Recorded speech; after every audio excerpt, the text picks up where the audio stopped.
Hey, today on the Henophess Morning Show, we're going to be talking about sleep. What hurts it, what helps it, and why your body might be waking you up.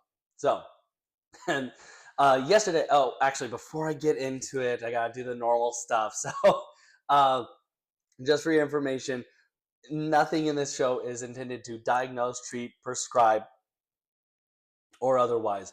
Your information, it's all for educational purposes only. It's up to you how you use this information. At about 15 to 30 minutes in the show, I'll start allowing people to call in. If you want to call in, the number is 816 826 1533, and I'll be giving that number down the road. Just be respectful of calling in. If you call in and you just want to argue, I'm going to respectfully hang up. This is about having good, helpful conversation that actually goes along with this, that's helpful to everybody that's listening.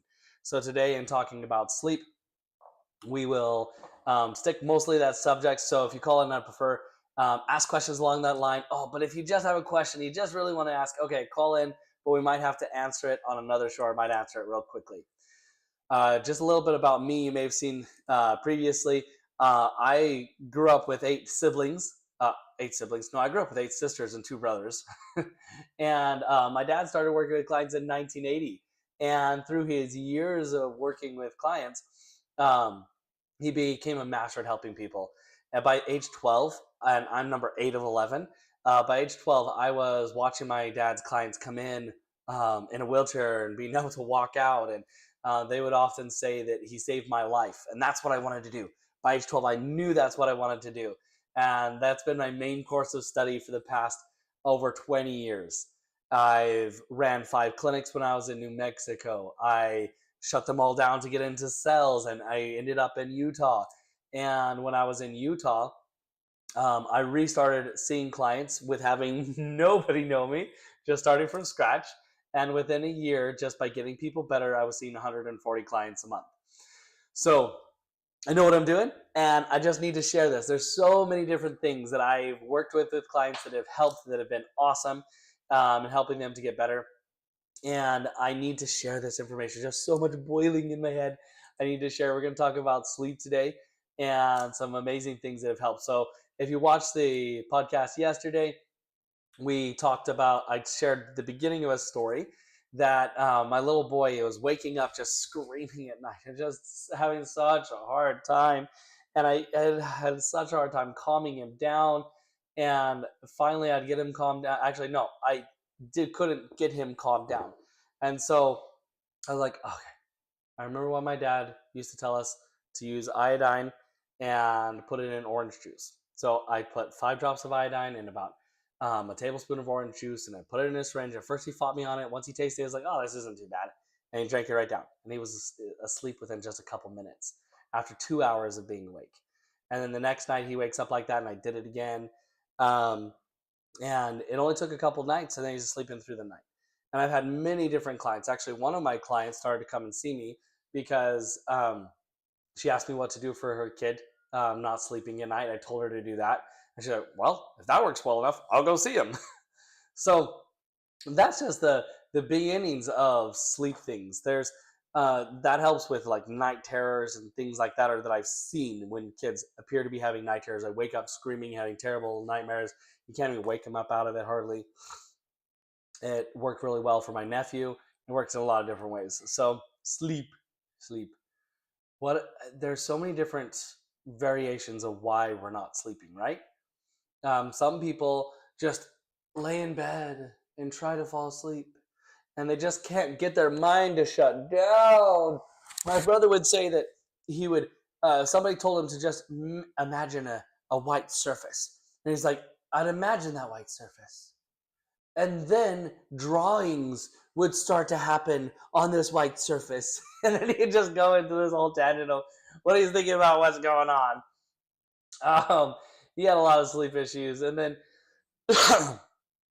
I've had other clients that they wake up in the middle of the night, somewhere between 1 and 3, and they're really hot and they can't get back to sleep. Or others wake up intermittently all night long. Others fall asleep and they're unconscious for 8 to 12 hours, but they wake up feeling like they didn't get any sleep. They wake up feeling completely unrested. And so why at these different times, what somebody comes and asks me and says, I'm having a hard time sleep. Can you help me with sleep?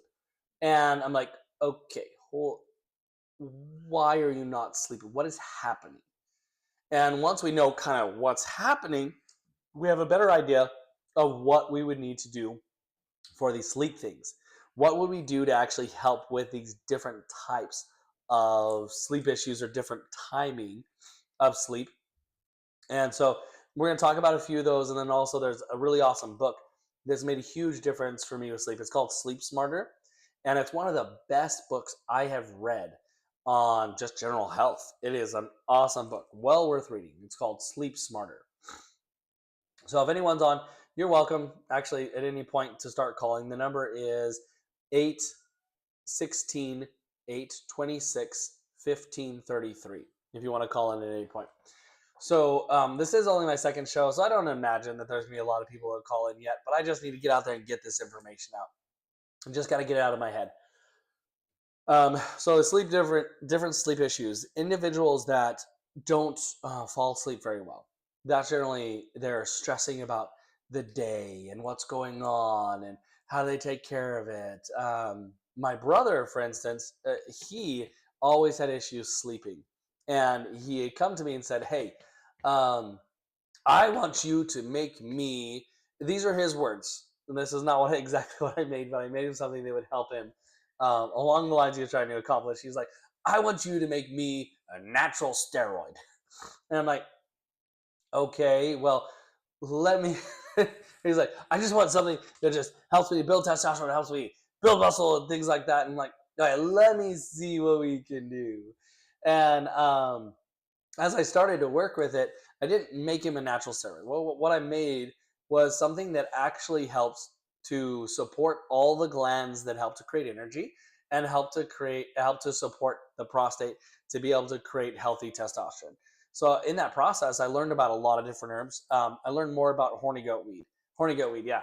You may have heard of that, and everybody thinks, oh, holy cow, horny goat weed. It's like one of those super aggressive herbs that you only want to take every so often, and only men can take it and those things. But in my research and understanding that herb and how it works, it's actually not that crazy. It's actually, it relaxes the smooth muscles of the body, and actually helps. It does speed up circulation, so it puts a little more pressure on the heart, and that's what some people worry about. But it helps to relax those smooth muscles. It helps with the circulatory system, and it's actually beneficial for giving nutrients to the female reproductive organs as well as the male reproductive organs, and doesn't overwork. That's one of the cool things about herbs, is that herbs don't generally force you into anything. They give nutrients to the system, and that system's able to create what it needs. And there are times where women need this or men need this, but I was making it specifically for my brother. So it also has other herbs like brain shut down for a second, like garlic and eleuthera is one of the names for it, but my brain's not thinking of the other. Licorice root, ginseng. That's what it's called, ginseng, or eleuthera root. And all those. There's actually an herb. There's multiple different herbs that stimulate different glands, and it has herbs that stimulate the thyroid and the pituitary and the thymus and a variety of others. And in stimulating all of those and stimulating the reproductive organs, it helps to synergistically stimulate the organs that create the hormones that create energy and function. And he started taking this, and one of the major side effects of this for him was he started to sleep at night. Once things started to work testosterone wise and everything for him, he started to actually sleep better at night. And he was one of those that couldn't fall asleep. He had major insomnia, couldn't fall asleep at all.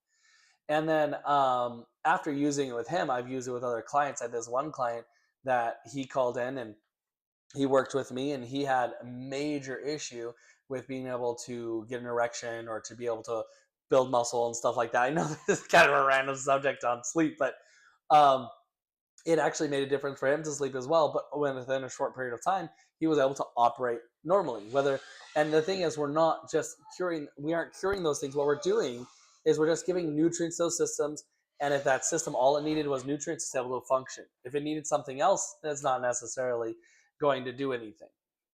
So, um, sleep, one of them, for my brother, it was that he actually needed more energy to be able to sleep.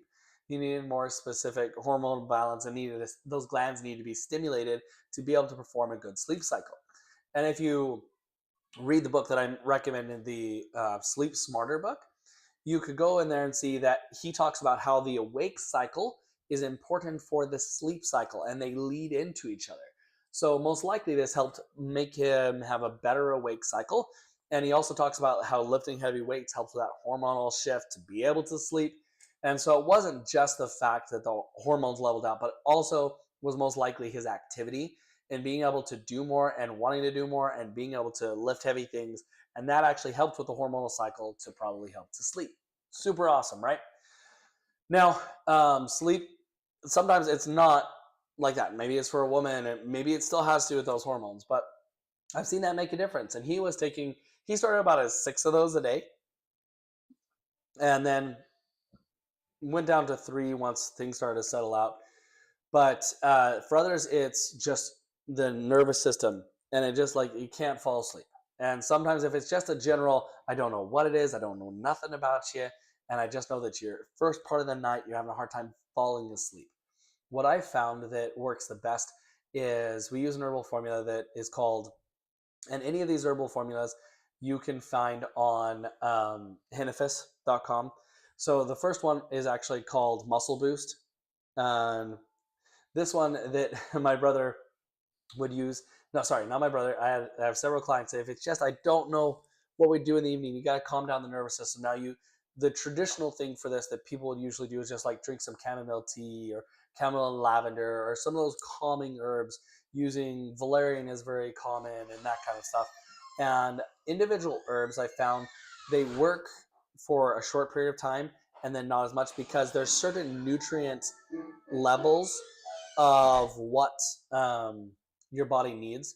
And when it has all of these different nutrients that it needs, and you're only giving it one variety, eventually it gets sick of that.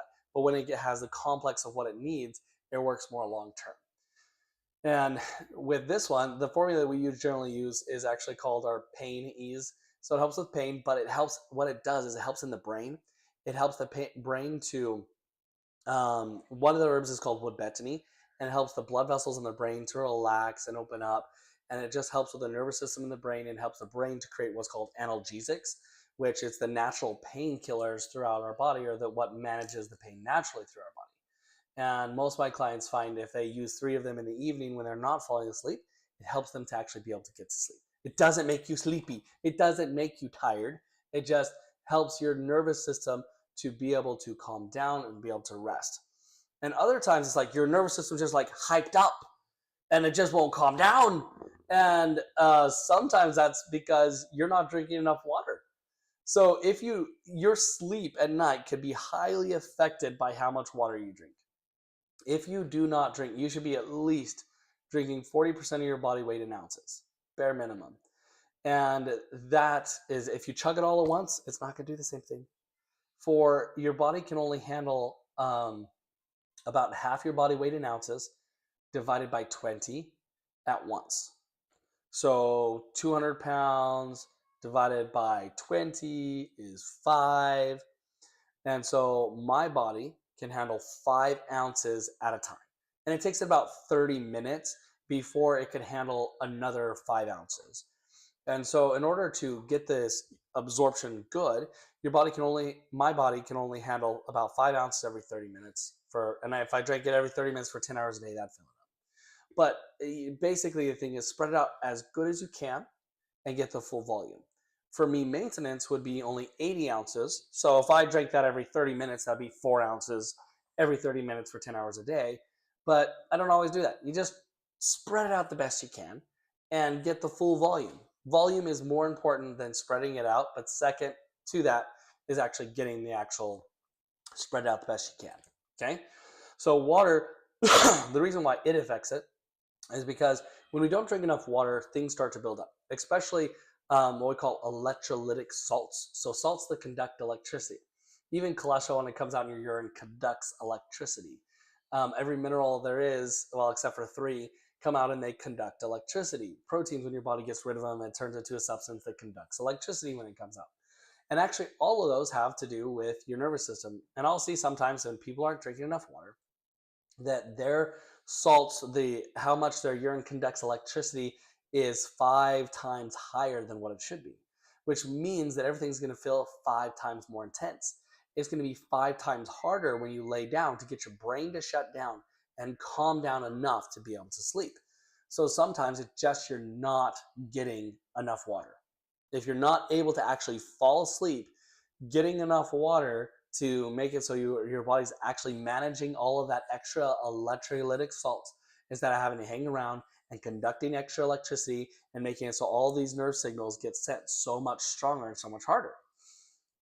And that affects actually a variety of different things. Can't go into all those details. I'll have to talk about salts in a separate one. But drinking your water, if you are currently not drinking at least half your body weight, well, at least 40% of your body weight now. So if you aren't currently doing that, you're dehydrated. Now, there's other things, and we're going to have to do a specific hydration one, but I'll just quickly say there's a couple things that count against your water.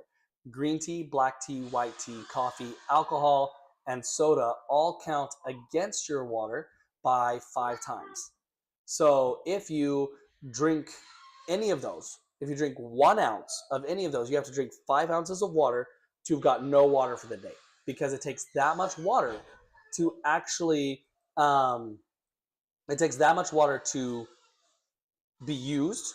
Otherwise, I'll have to pull it from the cells. It's going to have to get it from one cell or the other, and it's going to have to move them around. So there's a little bit of noise going around because my kids are headed out the door to the library. So all of that squeaky noise you heard, that's my kids going to the library this morning. So actually, I have a caller here. So let's answer this. Hello. You're on the Henophess Morning Show.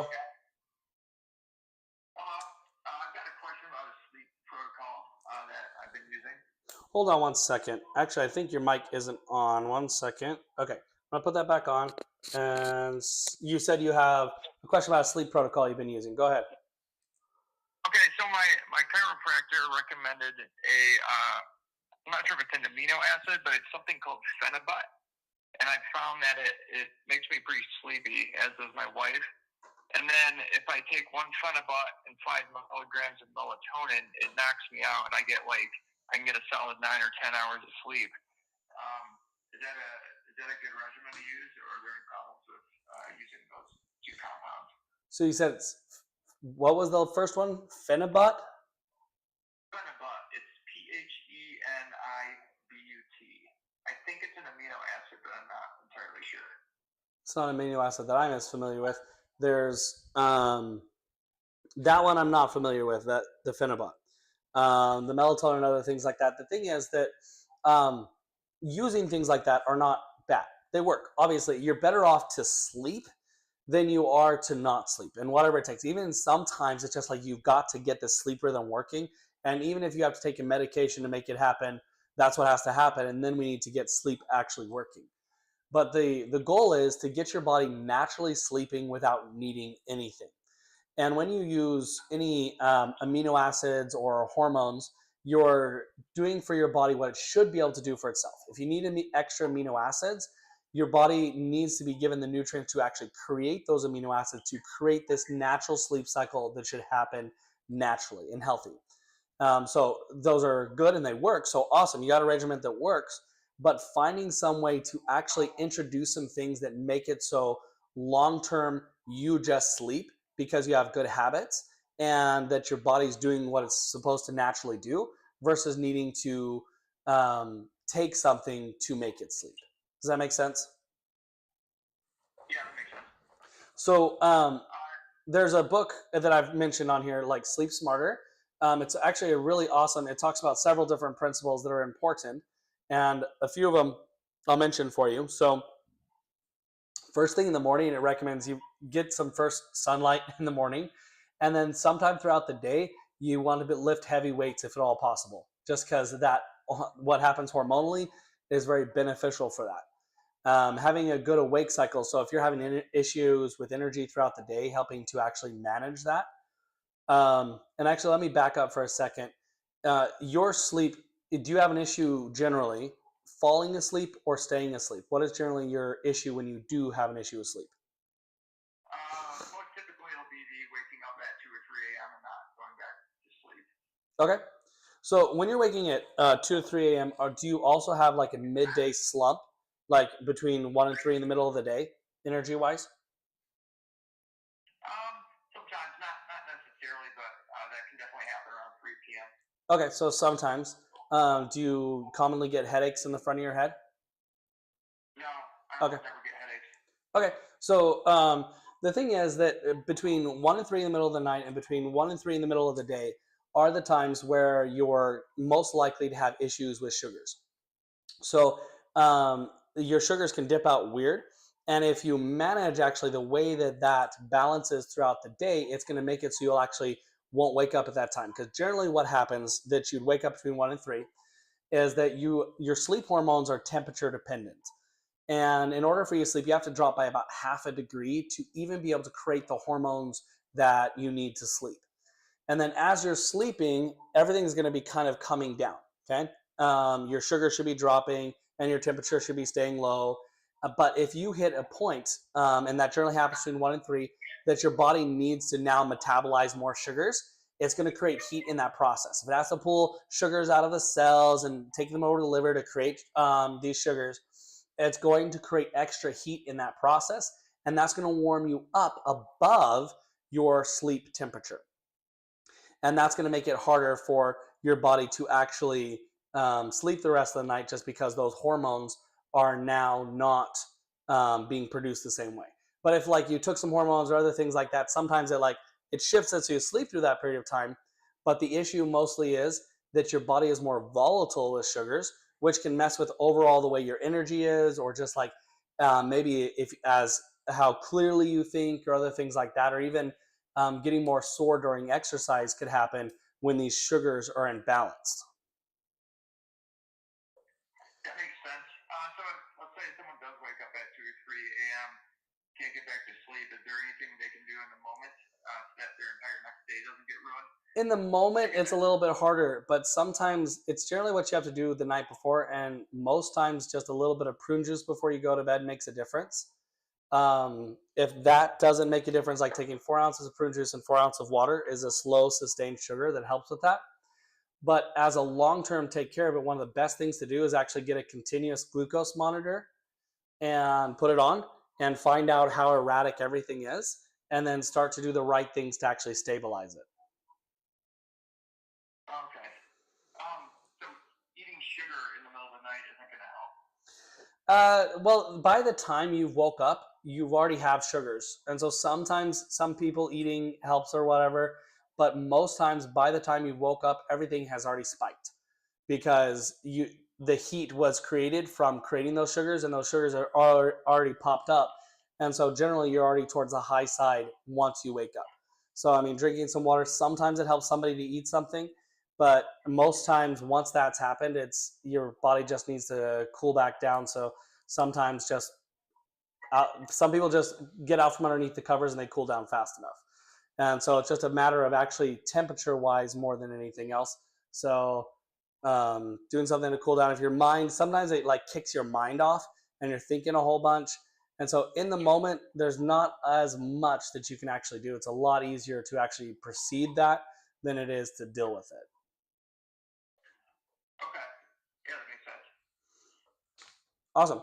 Did you have any other questions? That's all for today. Thank you, Scott. Cool. You're welcome.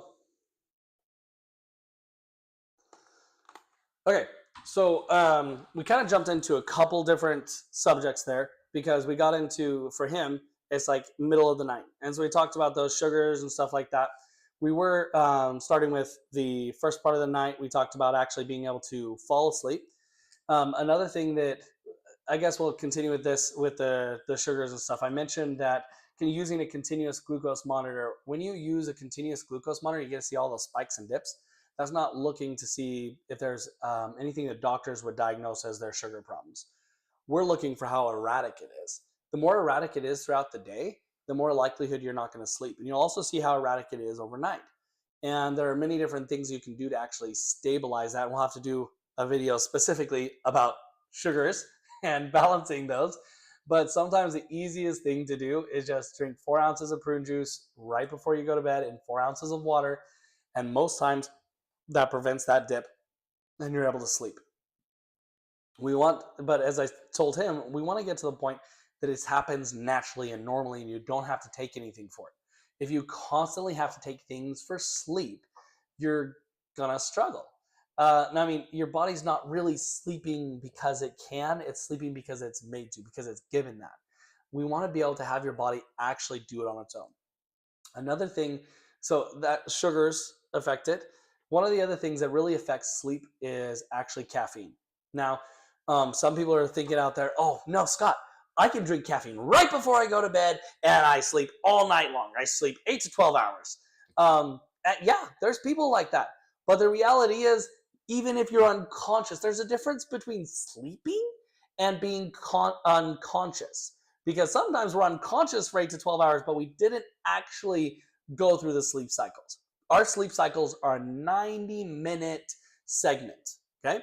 And it takes 90 minutes for us to go through a full sleep cycle. And if you don't, if you don't hit all of those points in that sleep cycle, you're not really getting good sleep. And that the deep sleep, that restorative sleep, won't happen if you've had caffeine within 8 hours of going to bed. It talks about this in the Sleep Smarter book, so there's a lot of really good information there. And if anyone else wants to call in, just to remind you, the number is 816-826-1533. But caffeine, the way that it works, the way it actually gives you energy is that it's a hormone that, well, it looks like the hormone that puts you to sleep. And so it can set in all those receptors and block that hormone from getting in. And when that happens, your body's like, oh no, we need to get stuff in those cells. We need to be able to perform the sleep cycle. It is dangerous to have you there instead. So I was like, okay, what do I do? What do I do? And then it's like, oh, the adrenal glands. Let's stimulate the heck out of the adrenal glands. They'll pump an adrenaline. We'll go into fight or flight, and we'll create some energy. We'll increase the blood pressure, and we'll just drive this garbage out. And so in that process of going into fight or flight, it creates energy. It creates this energy that you have and everything like that. Now, that same thing can happen if you took any variety of poison and just enough of it that it didn't kill you, and not necessarily made you sick, but just enough that your body recognized it's got to get rid of it, it would create some extra energy. They use caffeine because it's not quite as dangerous as the others, and it also has an extra effect of setting in those sleep receptors, making it so you can't really sleep as well. Now, that's not for everybody. Some people can drink caffeine and go right to sleep, okay? And those are generally the way overexhausted people that are using caffeine a lot, and it's not working as well for them. So long-term, caffeine actually fatigues your adrenal glands. I had this one young man that came in, and he came in because his wife drug him in by the ear almost, and she brought him in because he would stand up and just pass out. Or he'd stand up and get really lightheaded, and it wasn't uncommon for him to stand up and just pass out. And when he came in, the way that I see how the adrenals are working is I take blood pressure, and I see the difference between standing and sitting. The blood pressure should be 10 points higher standing than sitting. His were 40 points lower than where it should be. And that was one of the first times I saw it that low. And I'm like, holy cow, there are reasons here. And I started inquiring on what his daily routine was. And when he would go to work out, he would drink a Monster mixed with a pre-workout.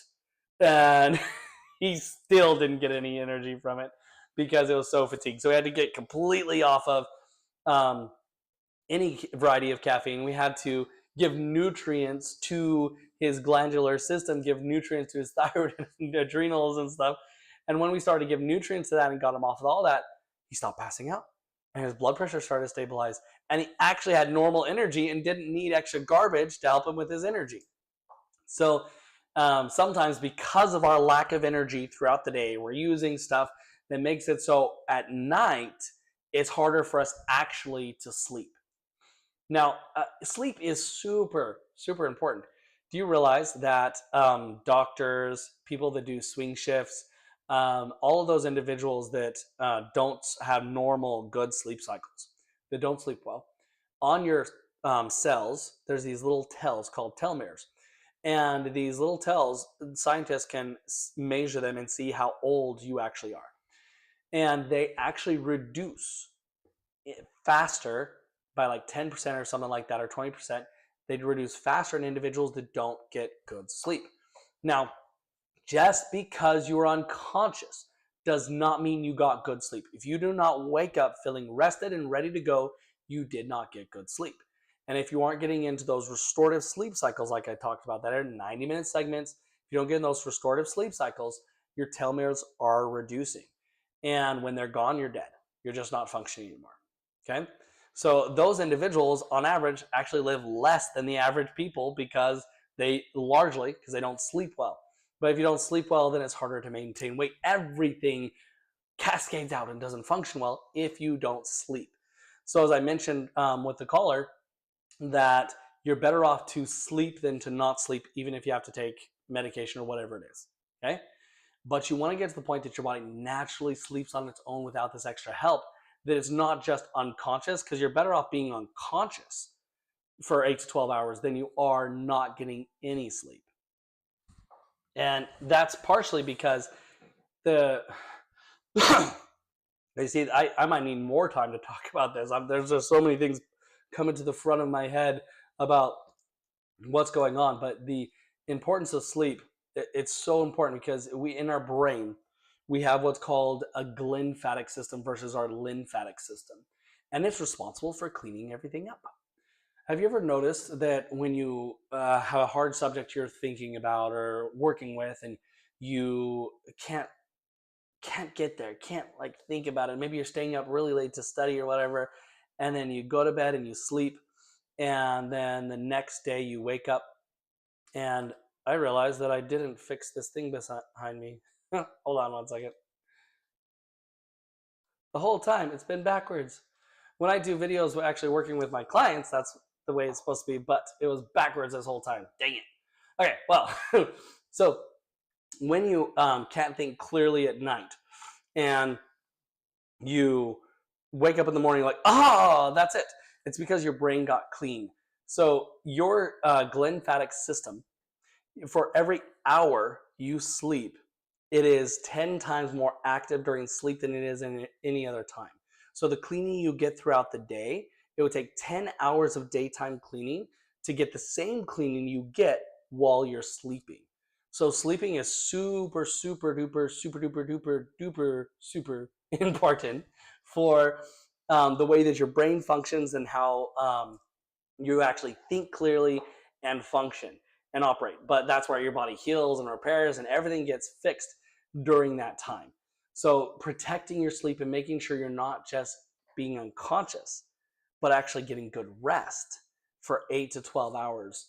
Well, yeah, you're actually 8 hours is one of those misnomers of time, because it's more like 7.5 to 9 hours, because you sleep in 90-minute segments.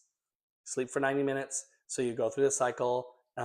You're awake while you're in your light sleep. You go through deep sleep and everything. You're back up to a light sleep, and then you go back through and you're back up to a light sleep. If you wake up out of deep sleep, you're going to be tired the rest of the day. And so it's best actually to time your sleep with those sleep cycles, that you time your sleep in 90-minute segments. So if you know I have to wake up at a certain time, it's like, okay, you want to try to get that in within a 90-minute, like in the realm of 90-minute segments, if you want to wake up feeling more rested. They actually have these apps that you can put on your phone, and they listen to you sleep, and they can tell when you're already most awake, and they set the alarm goes off at that point. And so those ones, it helps you to wake up when you're already most awake. And that sounds silly, like you're already partially awake. Yes. And you might have times that in the morning you start to kind of wake up like, oh no, I'm going to sleep longer. Problem is, if you don't have 90 minutes to sleep longer, you're going to make yourself more tired because you're going to end up in one of those other deeper sleep cycles. So we've covered the at night falling asleep, having a harder time falling asleep. Then we need to calm down the nervous system. We were talking about water and how that helps the nervous system to actually be able to calm down and be able to rest at night. We talked about some of the herbal things that we usually use for helping to sleep. In the middle of the night, we talked about the prune juice and helping with that. The other thing that makes a difference, read the book. If you're not into reading books, I mean, maybe we'll do another one specifically on sleep and go into some more details. But some of the other principles are your sleep at night. Light has a lot to do with your sleep at night. So there are different spectrums of light. Your red light is actually your colder light, and your blue light is actually your hotter light. As much as that doesn't seem logical, it's actually a much more intense light, the blue, than the red. And so they actually did an experiment, and they took individuals that were sleeping, and by putting a blue light, just a little blue light, on the back of an individual's knee, it was sufficient to keep them out of REM sleep all night long. It was sufficient to get them to make it so they couldn't get into the deep sleep cycle merely because that light was on them. Our skin is photosensitive. It's sensitive to lights coming in. And so if you have a bright enough light shining on you, you won't be able to properly create those sleep hormones because your body's signaling, oh, there's light. We need to create these awake hormones, and it thinks the sun's out, and you get a little ray of sunshine on your leg peeking through a curtain or something like that. And so it starts that awake cycle.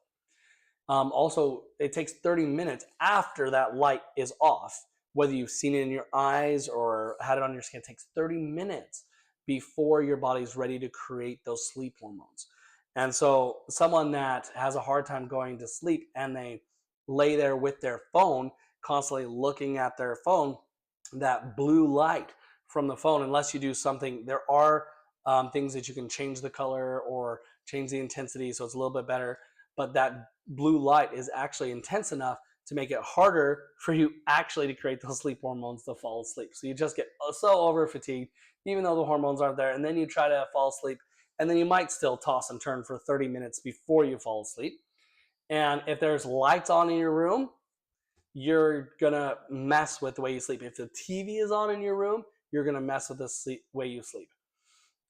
He talks about there's several different principles in there. There's so much that you can do that can help, and just finding one of them. You don't need to do all of them. Like, find, is this the thing? So if you're going to read the book, if you aren't into reading these books, I would just like listen through it fast. Get audibles, listen to it as fast as you can, get through it, and don't even worry about paying attention to all the information. Try to pick out the 1 to 3 things at the most that you could do that would improve your sleep. It's like, I always do that.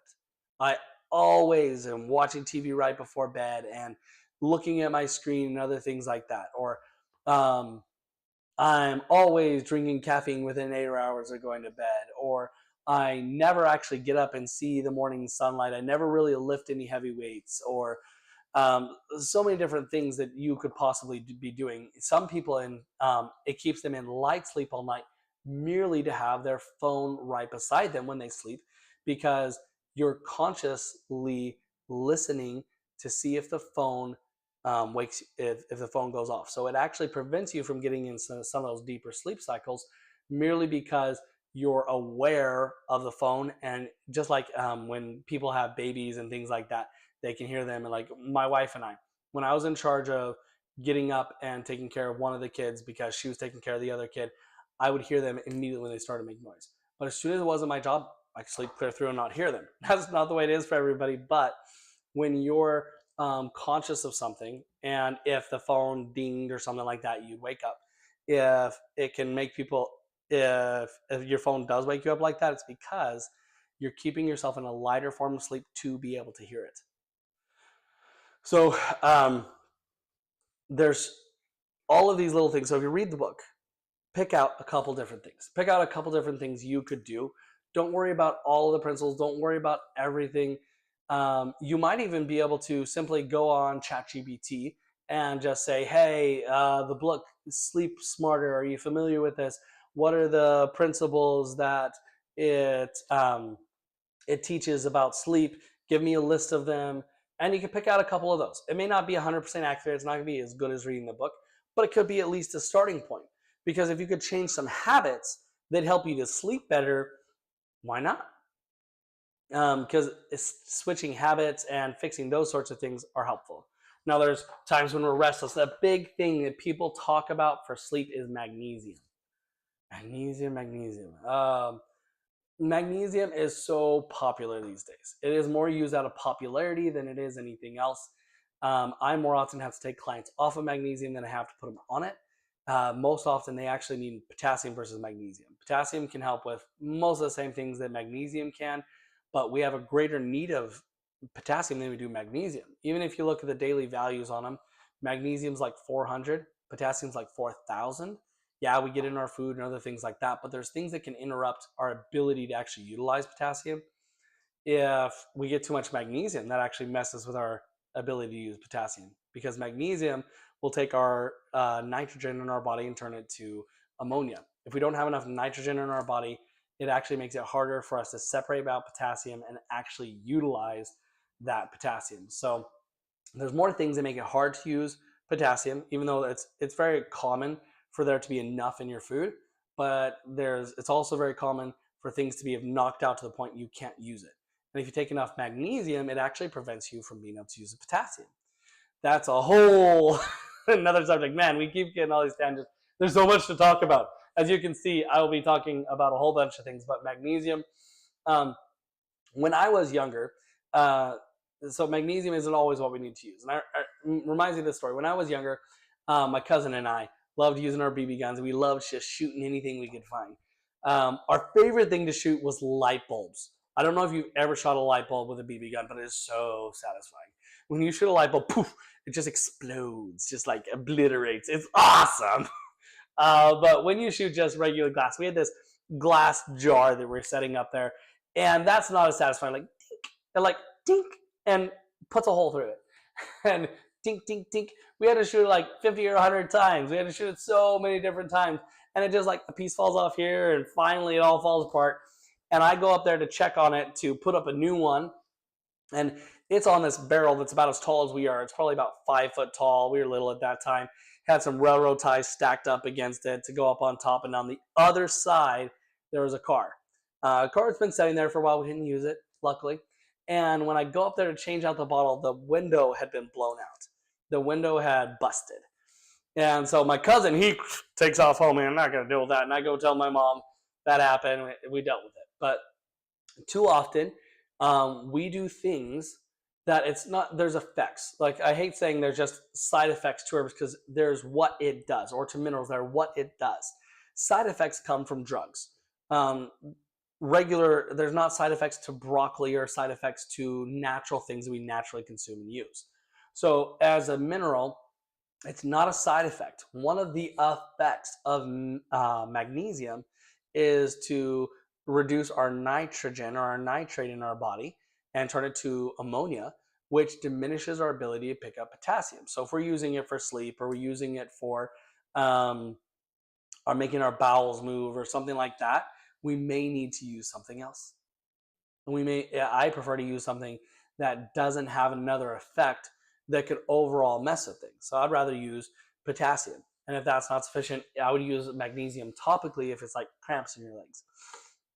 Or using some herbs that specifically help you to naturally sleep, versus something that long-term could mess with other issues.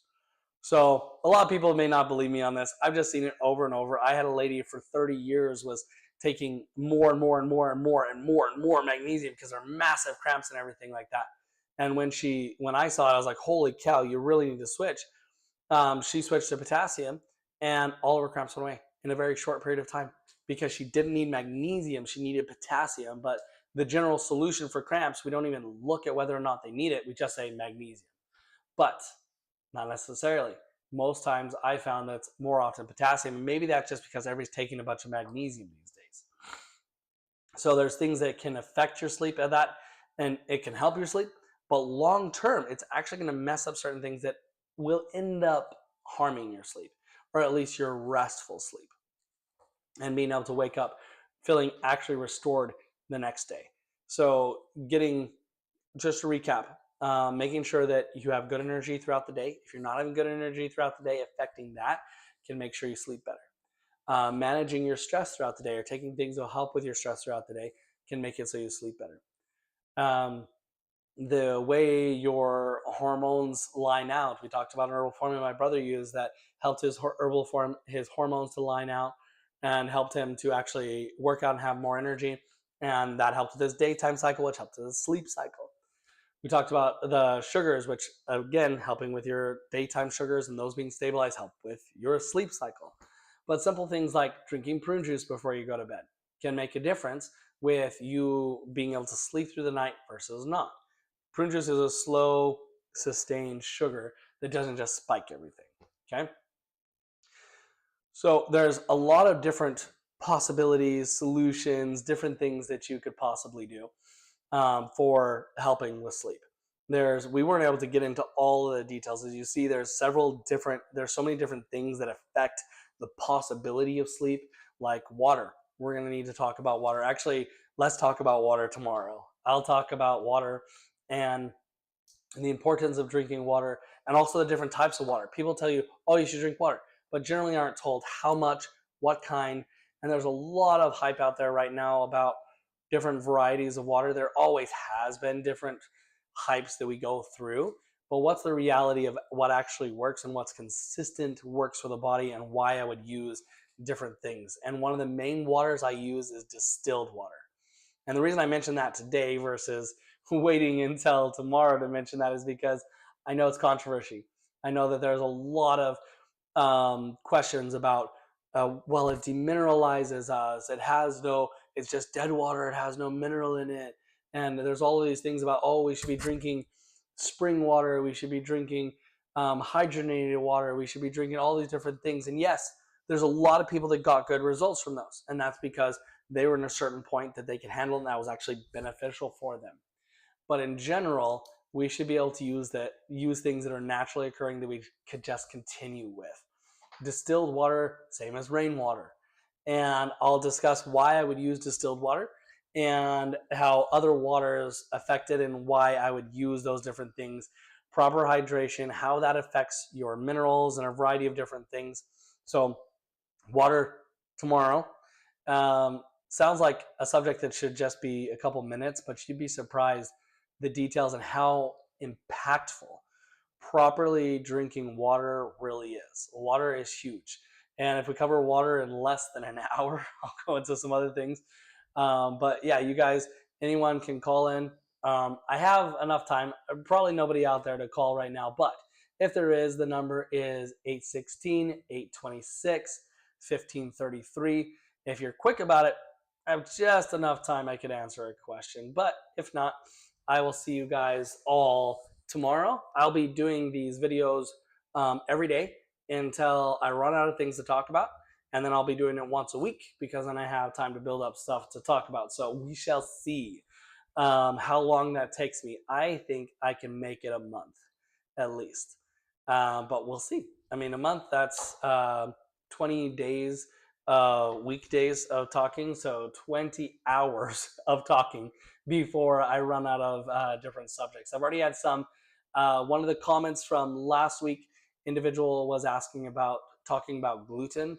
I know that's a big subject. I'm not quite ready to, because she wanted to know about using what I was talking about with bread and gluten. So I'm not quite ready to jump into that subject as it goes for just talking about gluten.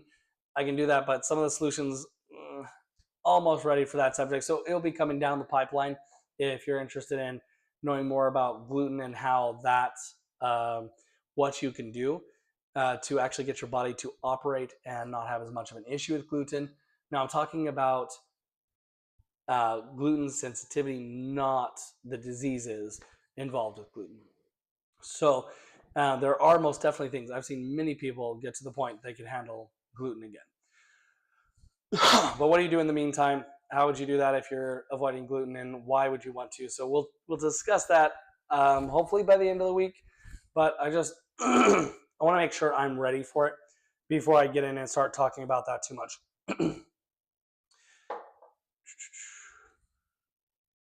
Yep. So we're pretty close to the end, and The with the final thing with sleep is, and actually with everything, the more that you stress yourself out about something, the harder it is to do it. The reality is our brain can actually only accept about a 20% change. And so I've talked about a lot of different things. Don't go and do them all. Read the book, perhaps, but don't go do it all. Change your life maybe 20% or set a goal for 20%, and then adjust from there. Because if you set a goal and you do more than a 20% change, your subconscious will sabotage you. Your subconscious is involved in making it so you can sleep properly. If your subconscious is not involved, if it doesn't agree with what you plan on doing, you're going to struggle to actually accomplish it. That's with every aspect of life and goals. There's only 10% of people in this world that can handle setting a goal that's higher than 20% of where they've been, and their subconscious not sabotage them. And so when you're setting goals, it's like, okay, I have terrible sleep habits. I always use my phone. And so say you're going to use your phone as an example. Say you're always watching TV right before bed and you're always using your phone laying down. And so that's 3 times a month, every single night. And so say it's 100 times. So for every 100 times, you're going to do 20 less. So you're going to say, okay, in 100 days, I'm only going to use it 80 times. 20 times, 20 nights in the next 100 days, I'm not going to use my phone. That's a good goal. That's a great place to start. And that's something your brain can grasp. And sometimes you think, oh, that's too small. It's okay, because when you hit a goal, it's the best time to crush another goal. There's that encouragement. You know, when you don't get a goal and it discourages you, it makes you feel less, and it's harder to set goals again. And that's the way a lot of people teach goals, is you set them too big and then you can't accomplish them and it discourages you. You want to set a goal that's achievable but stretches you. And so if every single day you use your phone, reduce it by 20%. And then from there, if you reduce it by 20%, then after you hit that goal, you can reduce it some more. So on a daily basis, I'd recommend as a goal, so you take one of these principles. We're just talking about sleep, whether it's getting up and exercising, whether it's taking prune juice before bed, whether it's doing any of these things. You setting a goal of, on a daily basis, this may sound really crazy, okay? But this is an awesome layered process for setting goals. So if you on a daily basis say, I'm not going to use my phone at night, okay? That's your daily goal, is to not use your phone when you go to bed. And then your weekly goal is to 20% of 10 would be, well, so you're looking at maybe one less a day. So you're going to only 6 times use your phone at night. Well, 20%. So 10 would be 2. So yeah, about 2 times ish, 1.5. So say 2 times, instead of 7 nights that you're going to use your phone when you go to bed, you're instead going to just do it 5 nights. So 5 nights a week. Your goal for not using your phone is to only 5 times that week, or to 2 times have 2 nights that you don't use your phone. And your daily goal is to have 1. If you actually hit your, well, holy cow, apparently that creates bubbles. Somehow I did something that created bubbles there. So your goal on a daily basis, if you hit your goal every day, you blow your week out of the water, and that's awesome. And then your month goal would be that in 30 days you have a certain amount. So that would be 3, so that'd be 6. So 6 days that you have in a month. There's gonna be 6 days that I don't that I don't use my phone. 6 days that I don't use my phone in a month. So your daily goal is one every day. Your weekly goal is to 2 days out of the week, and then it's 6 out of the month.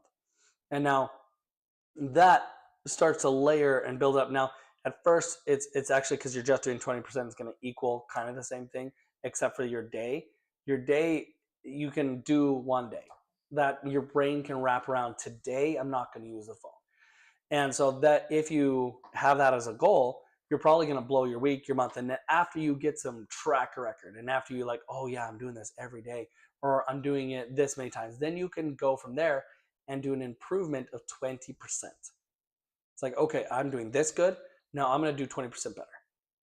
And that's how you work into creating lifetime goals or lifetime habits that make it so you don't have to think about it, that it just happens, that you actually fix those things. And then once you get one working, move on to others. And this sounds like it takes forever, but the thing is, in order for long-term success with habits, it takes some time to build those habits. And when you build that foundation in those habits, that's where you can become highly successful because you don't have to think about it. It doesn't take brain power. It's a habit. It just subconsciously happens and it works. Does that make sense? So take the principles we talked about today, maybe pick one of them, or read the book and pick one of those principles, and then start to work on that principle. And once you have that principle nailed down, pick another one and see what actually helps to move you the right direction. If you actually wanted to instead come and see me or have me talk to you, you can most definitely do that. Just leave a comment on YouTube and we'll get to you. This phone number, I'm only answering this phone number during the time of this live broadcast. Other than that, I won't be answering that actual phone number. But you can leave your comments in the YouTube page, and I'll get back to you if you have any further questions on this and sleep. Tomorrow, water. Gonna discuss everything that has to do with water. So we're actually going to end a little bit early today, but if anyone else has any questions, just put them down in the chat, and then we'll talk about them later. Y'all have yourself a wonderful day.